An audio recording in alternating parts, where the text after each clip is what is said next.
वानीपुर seat से जीत के ममता बनर्जी आत्मविश्वास से खासी भरपूर है।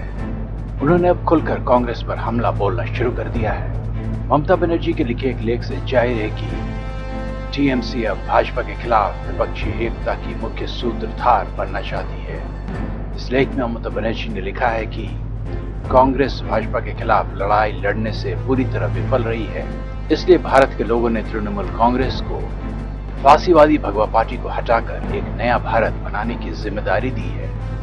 ये लेख पार्टी के मुख्य पत्र जागो बांग्ला के दुर्गा पूजा संस्करण में छपा है। इस लेख में ममता बनर्जी ने कहा है कि इस साल की शुरुआत में राज्य में हुए विधानसभा चुनाव में बीजेपी के खिलाफ शानदार जीत के बाद टीएमसी ने देश भर के लोगों का विश्वास अर्जित किया। ममता बीजेपी पर भी हमला बोल रही है। लेख में लिखा गया है कि बीजेपी विधानसभा चुनाव में अपनी हार को पचा पाने में विफल रही है और प्रतिशोध की राजनीति कर रही है। अभी टीएमसी के सामने एक नई चुनौती है, दिल्ली की पुकार। इस देश के लोग जन विरोधी नीतियों से राहत चाहते हैं और राजनीति और फांसीवादी ताकतों की हार।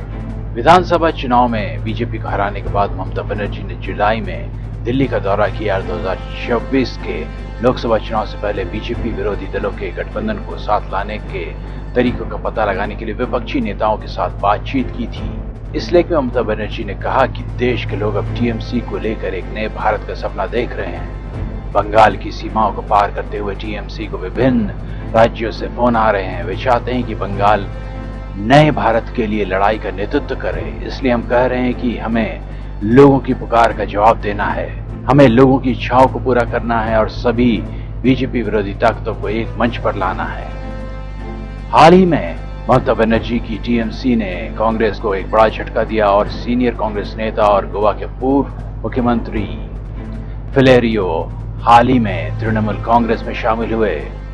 टीएमसी त्रिपुरा से बीजेपी को सत्ता से बेदखल करने पर भी नजर गड़ाए हैं। गोवा और त्रिपुरा में विधानसभा चुनाव 2022 और 2023 में होने हैं। टीएमसी प्रमुख ने कहा कि हमने कभी भी कांग्रेस के बगैर बीजेपी विरोधी ताकतों यानी विपक्ष के बारे में नहीं सोचा। उन्होंने कहा यह हकीकत है कि हाल के दिनों में कांग्रेस बीजेपी के खिलाफ लड़ाई लड़ने में विफल रही है।